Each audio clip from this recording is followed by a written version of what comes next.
Once upon a time in the peaceful village of Evergrove, there lived an elderly woman named Margaret. She was beloved by the villagers for her warm smile and wisdom, often sharing stories of her youth and baking the best apple pies in the entire county.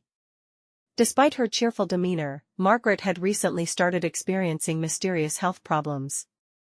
It began with small things: an occasional cramp in her legs, stiffness in her joints, and brittle nails that seemed to crack at the slightest touch. "Oh, it's just old age," she would say with a laugh when her granddaughter Lily expressed concern. But soon, the symptoms worsened. Margaret started feeling tired all the time, her teeth ached incessantly, and even a slight bump would leave her bruised or sore for days. One day, while tending to her beloved garden, Margaret slipped on a damp stone and fractured her wrist. The pain was excruciating, and it was clear to everyone that something more serious was going on. Lily, a young medical student visiting from the city, decided to take matters into her own hands. She adored her grandmother and couldn't bear to see her in pain. "Grandma, you need to see a doctor," Lily urged, holding Margaret's hand gently. Reluctantly, Margaret agreed, and they scheduled an appointment with Dr. Patel, the local physician. At the clinic, Dr. Patel listened carefully to Margaret's symptoms and ordered a series of tests. The results revealed that Margaret had severe calcium deficiency, also known as hypocalcemia. Her bones were fragile, her teeth were weakening, and her overall health was deteriorating due to years of insufficient calcium intake. "Margaret," Dr. Patel began kindly, "the human body needs calcium for many vital functions. It's not just about strong bones and teeth. Calcium is essential for muscle contractions, nerve function, and even maintaining a steady heartbeat. Your symptoms, fatigue, muscle cramps, and your recent fracture, are all signs that your body has been running low on calcium for quite some time."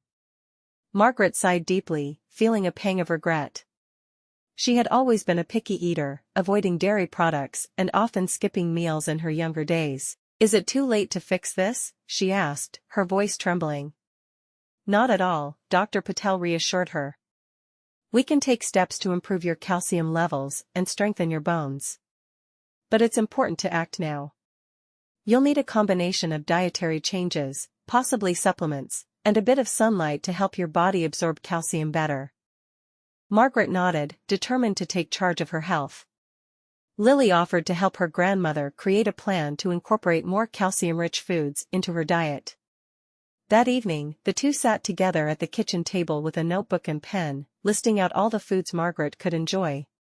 "Grandma, let's start with dairy," Lily said. "Milk, yogurt, and cheese are great sources of calcium. Just 1 cup of milk has about 300 milligrams of calcium. If you have a glass of milk with breakfast and some yogurt for a snack, that's already a good start." Margaret wrinkled her nose. "You know, I've never been fond of milk," she said. Lily smiled. "That's okay. There are plenty of non-dairy options too. Leafy greens like kale and spinach are rich in calcium. A cup of cooked spinach has almost 240 milligrams. And what about sardines? They're packed with calcium if you eat the bones." Margaret laughed. "Sardines? Well, I'll give them a try if it means I can keep gardening." Together, they devised a plan. Margaret would have oatmeal fortified with calcium for breakfast, a spinach salad with almonds for lunch, and salmon or tofu for dinner. They also included snacks like chia seeds, sesame seeds, and fortified plant-based milks. To make things easier, Lily prepared a chart with meal ideas and the approximate calcium content of each dish. Dr. Patel also prescribed Margaret a calcium supplement, to be taken daily along with vitamin D. "Vitamin D helps your body absorb calcium more effectively," he explained. "You can get it from sunlight, fatty fish like salmon, or fortified foods. A morning walk in the sun would be perfect for you, Margaret." With her new plan in place, Margaret began her journey toward better health. At first, it was challenging to change her habits. She missed her sugary tea and buttery pastries, but Lily made her realize that healthier options could be just as satisfying. Instead of sugary snacks, Margaret enjoyed Greek yogurt with fresh berries and a sprinkle of chia seeds. She even found herself growing fond of sardines, much to her surprise. Over the weeks, Margaret's health began to improve. Her energy levels increased, and the cramps in her legs disappeared. Her nails grew stronger, and she felt a newfound strength in her muscles. Most importantly, she felt a sense of hope and control over her life. She took up her gardening again, carefully tending to her roses and vegetables, and made a habit of inviting her neighbors over for tea and her new, calcium-rich treats. One sunny afternoon, Lily and Margaret decided to host a small community event in their garden to share Margaret's story. They called it Strong Bones, Strong Lives, and invited Dr. Patel to give a short talk about calcium and bone health. Margaret, wearing her favorite floral dress, stood before her friends and neighbors, sharing her journey with a mixture of humility and pride. "I used to think growing old meant accepting aches and pains," she said. "But I've learned that we have the power to care for our bodies at any age. Calcium isn't just about strong bones, it's about living life to the fullest. I'm proof that it's never too late to start." The crowd applauded warmly, and many people approached Margaret afterward to ask for her meal plans and tips. Lily beamed with pride, knowing she had played a part in her grandmother's transformation. Margaret sat in her garden with Lily, sipping a cup of fortified almond milk.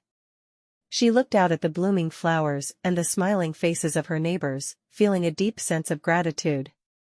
"Thank you, Lily," she said softly. "You've given me more than just health. You've given me my life back." Lily squeezed her grandmother's hand. "You did all the hard work, Grandma. I'm just glad I could help." From that day forward, Margaret became an advocate for healthy living in Evergrove. She encouraged others to prioritize their health, offering cooking lessons and sharing recipes that were both delicious and nutritious. And though Margaret's story became a legend in Evergrove, a testament to resilience and the power of change. And as the years passed, her garden flourished just as she did, a vibrant reminder that it's never too late to nurture life, whether it's in the soil, the heart, or the bones. The END. See you yet another story.